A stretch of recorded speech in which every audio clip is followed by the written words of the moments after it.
թվականին։ Մեր ունկնդիրները եւ շրջանավարտները Արցախյան առաջին հաղթական պատերազմի մասին շատ են լսել, բայց ունենալ այսպիսի հնարավորություն բարի բուն, փոխաբերական, փիլիսոփայական, այլաբանական եւ ուղիղ իմաստով առաջին ձեռքից այդ մասին լսելով դեռևս չէին ունեցել։ Շնորհակալություն, որ այդ հնարավորությունը տվեցիք։ Կխնդրեի ձեր թույլտվությամբ հետեւյալ ձևաչափն ու հերթականությունը որդեգրենք, խնդրելով ձեզ, որ հանդես գաք կարճ ներածական խոսքով, ելույթով, դասախոսությամբ, թե առհասարակ ինչպես հնարավոր դարձավ, ինչպես այն տարիներին էին ասում, 150,000-անոց Ղարաբաղը հաղթեր 6 միլիոնանոց Ադրբեջանին, որից հետո ասպարեզը տրամադրենք մեր շրջանավարտներին եւ ունկնդիրներին իրենց տարատեսակ խոհուն հարցերի համար։ Բայց անոնը դասախոսություն չդնենք, ես երբեք դասախոսությամբ չեմ զբաղվել, կունենամ ներածական խոսք իհարկե եւ կփորձեմ այնուամենայնիվ Ղարաբաղյան շարժումը եւ առաջի հաղթանակած պատերազմը կապել հետագա պատերազմների հետ, միգուցե դա sense ավելի հետաքրքիր կլինի համեմատության մեջ, թե ինչ առավելություններ ենք մենք ունեցել եւ ինչու ենք հաղթել եւ հետո այդ ինչ առավելություններ կորցնելով մենք պարտվեցինք։ Միգուցե այս սխեմատիկ փորձեմ ես չեմ չարաշահելու, այսպես ասենք, այս հանդիպման ժամանակը փորձեմ դա սխեմատիկ ասել, հետո ավելի ինտերակտիվ տարբերակով ու փորձենք բացել այն ուղղությունները, այն ամեն ինչը ավելի շատ ձեզ կհետաքրքրի ինտերակտիվ ուղղակի ձևաչափով։ Նայեք, մենք փաստորեն ունեցել ենք 3 պատերազմ։ Առաջի պատերազմը հաղթանակած պատերազմն է 91-94 թվականների, երկրորդը սովորաբար ասում են քարորիա պատերազմ ապրիլյան 16 թվականը, որը ես կգնահատեի, այսպես ասենք, ոչ ոքի, մենք ունեցանք տարածքային որոշակի կորուստներ, ընդամենը 600-800 հեկտարի մասին էր խոսքը, բայց դիվանագիտական ձեռքբերումը եւս ակնհայտ էր։ Նույնիսկ ես կասեի ոչ ոքի մի քիչ պլյուսով դուրս եկանք այդ պատերազմից եւ ունեցանք հաջորդ պատերազմը 20 թվականի, որը ուղղակի կորցրեցինք եւ իմ գնահատականով, իմ համոզմունքով շատ եւ շատ սուբյեկտիվ պատճառներով։ Հիմա ինչ առավելություն ենք մենք ունեցել առաջի պատերազմում։ Իսկապես 150,000-անոց Ղարաբաղը, այն ժամանակ 7.5 միլիոնանոց Ադրբեջանը եւ մենք հաղթեցինք։ Եվ զուգահեռաբար Հայաստանում էներգետիկ ճգնաժամ, բավական լուրջ խնդիրներ, այնուամենայնիվ մենք հաղթեցինք։ Նո կփորձեմ այսպես հիմնական կետերով ուղղակի բացատրություն այստեղ տալ։ Առաջինը։ Նայեք, մենք համոզված էինք Ղարաբաղում, որ Ադրբեջանի կազմում Ղարաբաղցիք ապրելու ընդհանրապես հնարավորություն չեն ունենալ։ Սա էգզիստենցիալ խնդիր էր եւ այդ վտանգը հատկապես Սումգայիթից հետո այնպեսի առարկայական էր բոլորիս համար, որ միավորեց բոլոր ղարաբաղցիներին։ Մեկը մեկին սիրում է, չի սիրում կապ չուներ։ Ուղղակի այդ ընդհանուր վտանգը միացրեց ողջ ժողովրդին։ Սա երևի հիմնական գործոններից մեկն էր։ Բավական բարձր կազմակերպվածության մակարդակ։ Ղարաբաղում ընդհանրապես միգուցե սովետական դաստիարակություններ, բայց Ղարաբաղում եւ կրթվածության մակարդակն էր, եթե Ադրբեջանի հետ համեմատենք, շատ ավելի բարձր։ Մարդիկ ոնց ասեմ, շատ ավելի կարգապահ էին ընդհանրապես բոլոր հարցերով։ Եվ այդ կարգապահությունը, կազմակերպվածությունը շեշտակի դեր խաղաց այն ժամանակ, երբ սովետական միությունը փլզվում էր, երբ կոպիտ ասած բարդակը գրեթե բոլոր ոլորտներում էր տիրում, բայց մենք կարողացանք կազմակերպվել եւ կազմակերպվել բավական արդյունավետ։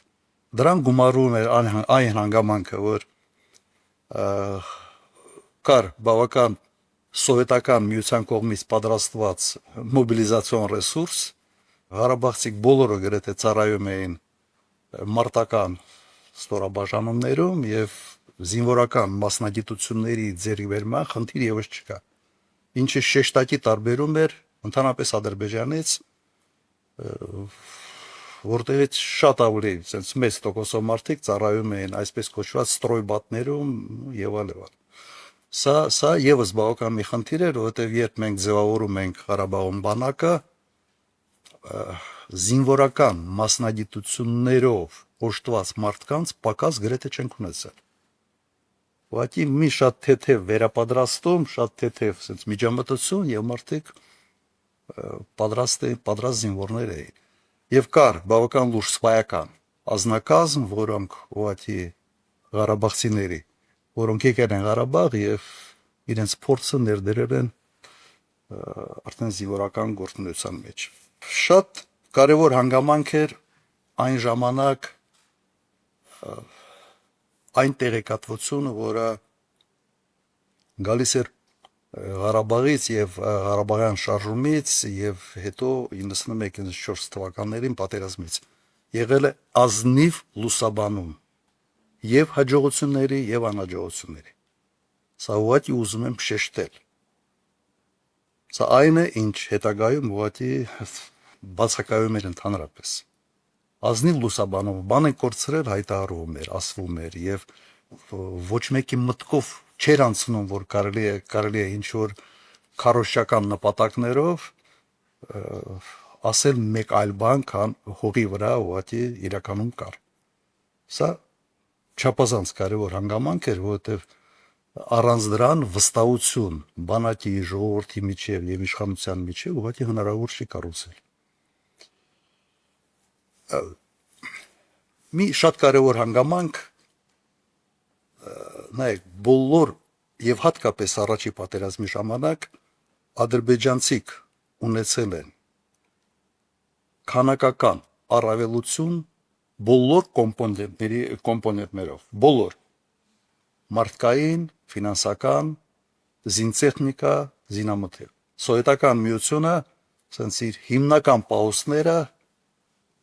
եւ զորամասերը ավելի խոշոր տեղաբաշխված էին Ադրբեջանում եւ Վրաստանում եւ այդ ամենը ուղղակի փայ հասել Ադրբեջանին։ Հայաստանում ընդհանրապես համարաբան չկար։ Մի պահեստ կար զինամթերքի բավական փոքր բալահովետում, այն հենց առաջի տարիներին հրդեհ է եղել եւ այդ ամբողջը ոչնչացել է։ Հիմա բայց տարբերությունը նրա մեջ էր, որ մենք բոլոր կոմպոնենտներով ունեցել ենք որակական տարբերություն։ Կազմակերպվածություն, գիտելիքներ եւ այն մոբիլիզացիան, որը անհրաժեշտ էր ձևավորել։ Նայեք, եւս մեկ հանգամանք, որը մեր օգտին աշխատեց, դա այն անկայունությունն էր, որը եղել է Ադրբեջանում, անընդհատ իշխանապողություն եւ հավիձվի պատմություններ։ Պարտվում էին մարտերի ժամանակ, այդ պարտությունը բերում էր իշխանապողության, իշխանապողությունը բերում էր նոր պարտությունների եւ այդ շրջապտույտը ուղղակի շարունակվում էր։ Պատկերացրեք, ես Ղարաբաղում լինելով ես տեսել եմ քանի նախագահ մի հատ հաշվեմ Բադիրով ղեկավար Ադրբեջանի սկզբից Կենտկոմի առաջխարտուղարներ էին Բադիրով, Վեզիրով, Մութալիբով, Էլչիբեյ, Արանքում մեկն էլ կար պաշտոնակատար եւ Ալիև։ 5 նախագահ ենք տեսել այդ ամբողջ ընթացքում Ադրբեջանում։ Ուրեմն ներքին այդ անկայունությունը, իշխանապողությունները, ամեն իշխանապողությունը բերում էր լուրջ ցնցումների եւ հատկապես սովետական միությունը փլզվելուց հետո ինստիտուցիոնալ կայացվածությունը ընդհանրապես չկար։ Եվ Հայաստանը նաեւ այդ առումով շատ ավելի արագ առաջ շարժվեց եւ այն ժամանակ Հայաստանում իշխանությունը շատ ավելի կայուն էր, կան երկին ներքաղաքական խնդիրներ, բայց անհամեմատելի է այս վիճակը Ադրբեջանի հետ։ Եվ կրկնեմ, սա հավիզվի պատմություն է, նույնիսկ դժվարանում եմ ասել, թե առաջնային պատճառը որն է։ Պարտությունները բերում էին իշխանափոխությունների, իշխանափոխությունները բերում էին նոր պարտությունների եւ այսպես շարունակ։ Հիմա տեղափոխվենք 16 թվական։